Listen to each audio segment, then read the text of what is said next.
K Shivakumar ಎಂಬುವ ನಾನು ಅಂತ ಹಾಕೊಂಡಿದ್ದಾರೆ. ಆದ್ರೆ ಮುಂದೋದ ಮೇಲೆ ಏನು ಅಂತ ಗೊತ್ತಾಗ್ತಾ ಇಲ್ಲ ಜನಕ್ಕೆ. ನಮ್ಮ ಬಗ್ಗೆ ಚಿಂತೆ ಮಾಡೋದು ಬಿಡ್ಲಿ. ಇವತ್ತು ಇನ್ನೂ ಒಂದು ಮಾತು ನಾನು ನೋಡಿದೆ ಗಾಡಿಯಲ್ಲಿ ಬರ್ತಾ ಈಗ. ಪಾಪ ನಿಖಿಲ್ ಕುಮಾರಸ್ವಾಮಿ ಸ್ಟೇಟಸ್ ಬಗ್ಗೆ ಪ್ರಶ್ನೆ ಮಾಡಿದ್ದಾರೆ. ಸಾಹೇಬರು ನನ್ನ ಸ್ಟೇಟಸ್ ಬಗ್ಗೆ ಪ್ರಶ್ನೆ ಮಾಡಿದ್ದಾರೆ. ನಾಡಿನ ಜನತೆ ಅವ್ರಿಗೆ ಭಿಕ್ಷೆ ಕೊಟ್ಟಿದ್ದಾರೆ. ಅದನ್ನ ಕಣ್ಗೊತ್ಕೊಂಡು ಅಧಿಕಾರ ಇದ್ದಾಗ ದುರಂಕಾರ ಪಡೆದಿರಾ, ದುಡ್ಡಿನ ಮದ ತಲೆಗೇರಿ ಜಾಸ್ತಿ ಮಾತಾಡಿದಿರಾ, ತಲೆ ತಗ್ಸಿ ನಿಖಿಲ್ ಕುಮಾರಸ್ವಾಮಿ ಸ್ಟೇಟಸ್ ಏನು ಅಂತಕ್ಕಂಥದ್ದು ಈ ನಾಡಿನ ಜನತೆ ಮುಂದಿನ ದಿನಗಳಲ್ಲಿ ತೋರಿಸ್ಕೊಡ್ತಾರೆ. ತಲೆ ಕೆಡಿಸ್ಕೊಳ್ಳೋದು ಬೇಡ ಮಿಸ್ಟರ್ ಶಿವಕುಮಾರ್ ಅವರು. ಕೂಲಿ ಸಿಕ್ಲಿಲ್ಲ ಅಂತ ಬೀದಿ ಎಲ್ಲ ಬಾಯ್ ಪಡ್ಕೊಂಡು ಓಡಾಡ್ತಾರಲ್ಲ, ಕುಣಿನಾರದೇ ಇರೋರು ನೆಲ ಡೊಂಕಂದಂಗೆ ಅವ್ರು ಹತಾಶರಾಗದೇ ಇರ್ತಕ್ಕಂಥದಕ್ಕೆ ಆಗಿರ್ತಕ್ಕಂಥದಕ್ಕೆ ಇವೆಲ್ಲ ಚರ್ಚೆ ಇರೋದು. 2028ಕ್ಕೆ ಇದೇ ಮಾನ್ಯ ಡಿ ಕೆ ಶಿವಕುಮಾರ್ ಮಾಜಿ ಆಗ್ತಾರೆ, ಹಾಲಿಯಾಗಿರೋದಿಲ್ಲ. ಡಿಸಿಎಂ ಡಿಕೆ ಶಿವಕುಮಾರ್ ವಿರುದ್ಧ ಜೆಡಿಎಸ್ ಯುವ ಘಟಕದ ರಾಜ್ಯಾಧ್ಯಕ್ಷ ನಿಖಿಲ್ ಕುಮಾರಸ್ವಾಮಿ ವಾಗ್ದಾಳಿ ನಡೆಸಿದ್ದಾರೆ. ಹಾಸನ ಜಿಲ್ಲೆ ಚನ್ನರಾಯಪಟ್ಟಣದಲ್ಲಿ ಮಾತನಾಡಿದ ಅವರು, ತುಮಕೂರಿನಲ್ಲಿ ನಡೆದ ಸಾಧನಾ ಸಮಾವೇಶದ ವೇಳೆ ಡಿಸಿಎಂ ಡಿಕೆಶಿ ಅವರು ಒಂದು ವಿಚಾರ ಪ್ರಸ್ತಾಪ ಮಾಡಿದ್ದಾರೆ. ಅದನ್ನು ನೋಡಿ ನಾನು ಒಂದು ವಿಚಾರ ಮುಂದಿಡ್ತಿದ್ದೀನಿ. ಜೆಡಿಎಸ್ ಕೇವಲ 17 ಸ್ಥಾನ ಪಡೆದು ಕಮ್ಮಿ ಸಂಖ್ಯೆಗೆ ಇಳಿದಿದೆ ಅಂತ ಡಿಕೆ ಶಿವಕುಮಾರ್ ಅವರು ಹೇಳಿದ್ದಾರೆ. ಅವರಿಗೊಂದು ಪ್ರಶ್ನೆ ಕೇಳ್ತೀನಿ.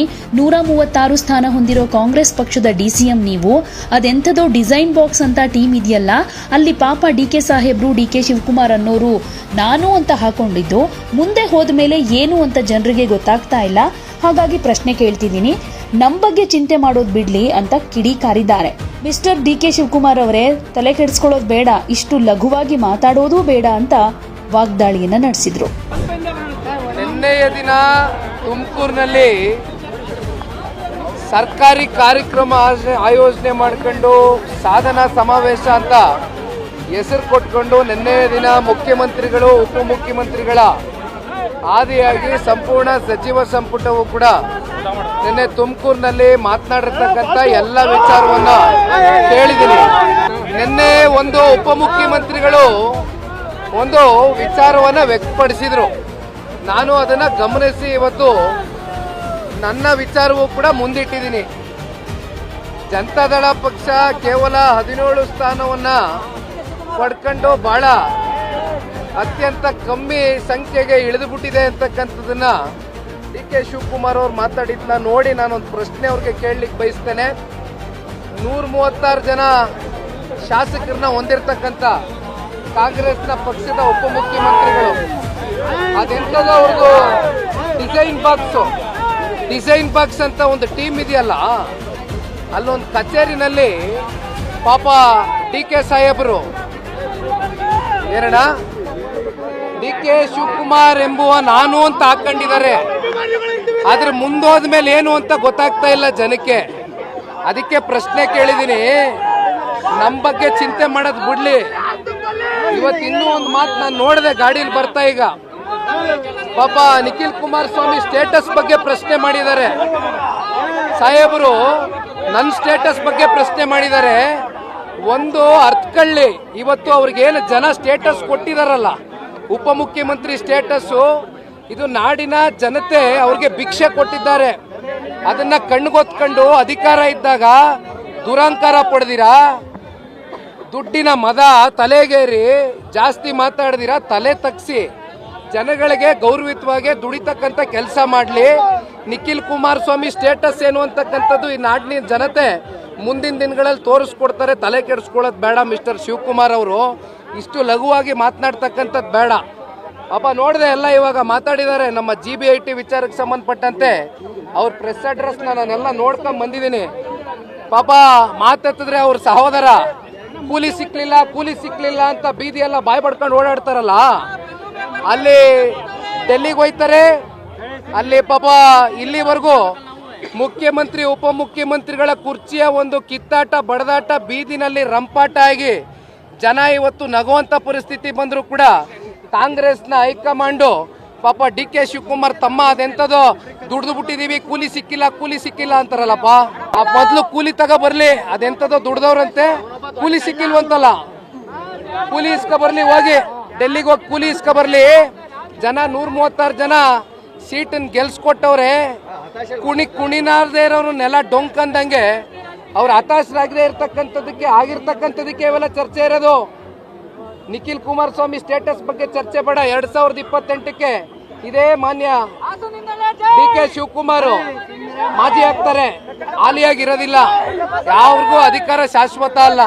ದಯವಿಟ್ಟು ಮಾತಾಡೋದಕ್ಕಿಂತ ಮುಂಚಿತವಾಗಿ ಎಚ್ಚರಿಕೆಯಿಂದ ಮಾತಾಡೋದು ಕಲ್ತ್ಕೊಳ್ಳಿ. ದುರಾಂತರ ಬೇಡ. ನೋಡೋಣ. ಹೌದು, ಇವತ್ತು ನೋಡಿದೆ ನಾನು. ಪಾಪ ನಮ್ಮ ಬಿಡದಿ ಭಾಗದಲ್ಲಿ GBIT greater Bengaluru integrated township project ಮಾಡಕ್ ಹೊರಟಿದಾರಲ್ಲ, ಇಷ್ಟೆಲ್ಲ ಮೊನ್ನೆ ಕುಮಾರಣ್ಣ ಅವರು ಕೂತ್ಕೊಂಡು ಪ್ರೆಸ್ ಅಡ್ರೆಸ್ ಮಾಡಿ, ದೇವೇಗೌಡರು ಸಾಹೇಬರು ಪ್ರೆಸ್ ಅಡ್ರೆಸ್ ಮಾಡಿದ್ಮೇಲೆ ಒಳಗಡೆ ಈಗ ತಳಮಳ ಶುರುವಾಗಿ ಇವತ್ತು ಒಂದು 30 ಜನವೋ 40 ಜನವೋ ರೈತ ಮುಖಂಡರು ಅಂತ ಕರೆಸಿದ್ರಲ್ಲ ಸರ್. ಡೆಲ್ಲಿ ನಮ್ಮ ಬೆಂಗಳೂರಲ್ಲಿ ನೋಡಿದ್ರ ಅವ್ರ ಕಚೇರಿಲಿ ರೈತ ಮುಖಂಡ್ರ ಮುಖವಾದು ರೈತ ತರ ಕಂಡ್ರ ಅವರು. ಯಾವ ರಿಯಲ್ ಎಸ್ಟೇಟ್ ದಂಧೆಕೋರರು ದಲ್ಲಾಳಿಗಳನ್ನ ಯಾವನಾದ್ರೂ ಹೋಗ್ಲಿ ಹಸಿರು ಶಾಲ್ ಧರಿಸಿದ್ರೇನ್ರಿ? ರೈತರ ತರ ಇದ್ರೇನ್ರಿ ಅವರು? ಕಾಂಗ್ರೆಸ್ನ ಮುಖಂಡರನ್ನೇ ಕೂರಿಸ್ಕೊಂಡು ಯಾವ ದಲ್ಲಾಳಿಗಳು, ಕಮಿಷನ್ ಏಜೆಂಟ್ಗಳು, ರಿಯಲ್ ಎಸ್ಟೇಟ್ ಬ್ರೋಕರ್ಗಳನ್ನ ಕರೆದು ಕಾಟಾಚಾರಕ್ಕೆ ಅವ್ರ ಅಭಿಪ್ರಾಯ ಸಂಗ್ರಹಣೆ ಮಾಡ್ತೀವಿ ಅಂತ ಸಭೆ ಕರೆದು ಏನ್ ಮಾಡಕ್ ಹೊರಟಿದ್ದಾರೆ ಶಿವಕುಮಾರ್ ಅವರು? 80% ಜನ ರೈತರು ಒಪ್ಕೊಬಿಟ್ಟವ್ರಂತೆ ಲ್ಯಾಂಡ್ ಅಕ್ವಿಸಿಷನ್ಗೆ. ಏನ್ ಬಂದಿದ್ಯೇನಪ್ಪ ಸಾಹೇಬ? ಮೈಕೈ ಒದರ್ಕೊಂಡು ಕೆಳಗಡೆ ಇಳಿದ್ ಬಾ. ಸಣ್ಣ ರೈತರ ಕತೆ ಏನಾಗಿದೆ? 10 ಗುಂಟೆ 15 ಗುಂಟೆ 20 ಗುಂಟೆ ಜಮೀನನ್ನ ಇಟ್ಕೊಂಡು ಹೈನುಗಾರಿಕೆ ಮಾಡ್ಕೊಂಡು ಕೊನೆಗೆ ಗೌರವಿತವಾಗಾದ್ರೂ ಹಸುನೋ ಕುರಿನೋ ಮೇಕೆನೋ ಸಾಕೊಂಡು ಜನ ಅಲ್ಲಿರ್ತಕ್ಕಂಥ ಸಣ್ಣ ರೈತರು ಬದುಕ್ತಾವ್ರೆ. ಅವ್ರ ಹೊಟ್ಟೆಗೆ ಕನ್ನ ಹಾಕೋದು ಬೇಡ. ಮತ್ತಿನ್ಯಾವನಿಗೋ ಕೋಟಿ ಕೊಡ್ತೀನಿ, 2 ಕೋಟಿ ಕೊಡ್ತೀನಿ, 3 ಕೋಟಿ ಕೊಡ್ತೀನಿ ಅಂತ ಬೆಂಗಳೂರಿಂದ ಬಂದು ಯಾರ್ಯಾರೋ ಪಾಪ ಇನ್ವೆಸ್ಟ್ ಮಾಡಿ ಜಮೀನು ಇಟ್ಕೊಂಡಿದಾರಲ್ಲ, ಯಾರ್ಯಾರ್ದು ಹೆಸರಲ್ಲಿ ಇನ್ವೆಸ್ಟ್ಮೆಂಟ್ ಮಾಡ್ಕೊಂಡು ಇಟ್ಕೊಂಡವ್ರಲ್ಲ ಇವರು. ರಿಯಲ್ ಎಸ್ಟೇಟ್ ದಂಧೆಕೋರರಿಗೆ ಅನುಕೂಲ ಮಾಡ್ಕೊಡಕ್ಕೇನ್ರಿ ಇದು? 80% ಜನ ಒಪ್ಕೊಬಿಟ್ಟವ್ರ? ಇವರೇ ಕೂತ್ಕೊ ತೀರ್ಮಾನ ಮಾಡ್ಬಿಟ್ರ? ಹೋಗಿ ಏನಾದ್ರು ನೀವು ಪರಿಶೀಲನೆ ಮಾಡಿದೀರಾ? ಅಧಿಕಾರಿಗಳೇನಾದ್ರೂ ಹೋಗಿ ಆ ಹಳ್ಳಿಗಳಲ್ಲಿ ಏನಾದ್ರೂ ಸಭೆಗಳು ಕಂಡಕ್ಟ್ ಮಾಡಿದಾರ? ರೈತರನ್ನ ಭೇಟಿ ಮಾಡಿದೀರಾ? ನಿಜವಾದ ರೈತರನ್ನ? ಸಣ್ಣ ರೈತರ ಸಂಕಷ್ಟ ಗೊತ್ತಿದ್ಯಾ ಅವ್ರಿಗೆ? ಈ ದುರಾಂಕಾರದ ಮಾತು, ದರ್ಪದ ಮಾತುಗಳು ಬಹಳ ದಿನ ನಡೆಯೋದಿಲ್ಲ. ಮಿಸ್ಟರ್ ಡಿ ಕೆ ಶಿವಕುಮಾರ್ ಸಾಹೇಬ ಅರ್ಥ ಮಾಡ್ಕೊಳ್ಬೇಕು. ನನ್ನ ಸ್ಟೇಟಸ್ ಬಗ್ಗೆ ಪ್ರಶ್ನೆ ಮಾಡ್ತಕ್ಕಂಥದ್ದು ಬೇಡ. ಅಧಿಕಾರ ಯಾವನಿಗೂ ಶಾಶ್ವತ ಅಲ್ಲ. 28ಕ್ಕೆ ಮಾಜಿ ಆಗ್ತಾರೆ ಮಿಸ್ಟರ್ ಡಿ ಕೆ ಶಿವಕುಮಾರ್. ತಲೆಯಲ್ಲಿ ಅರಿವಿರ್ಲಿ.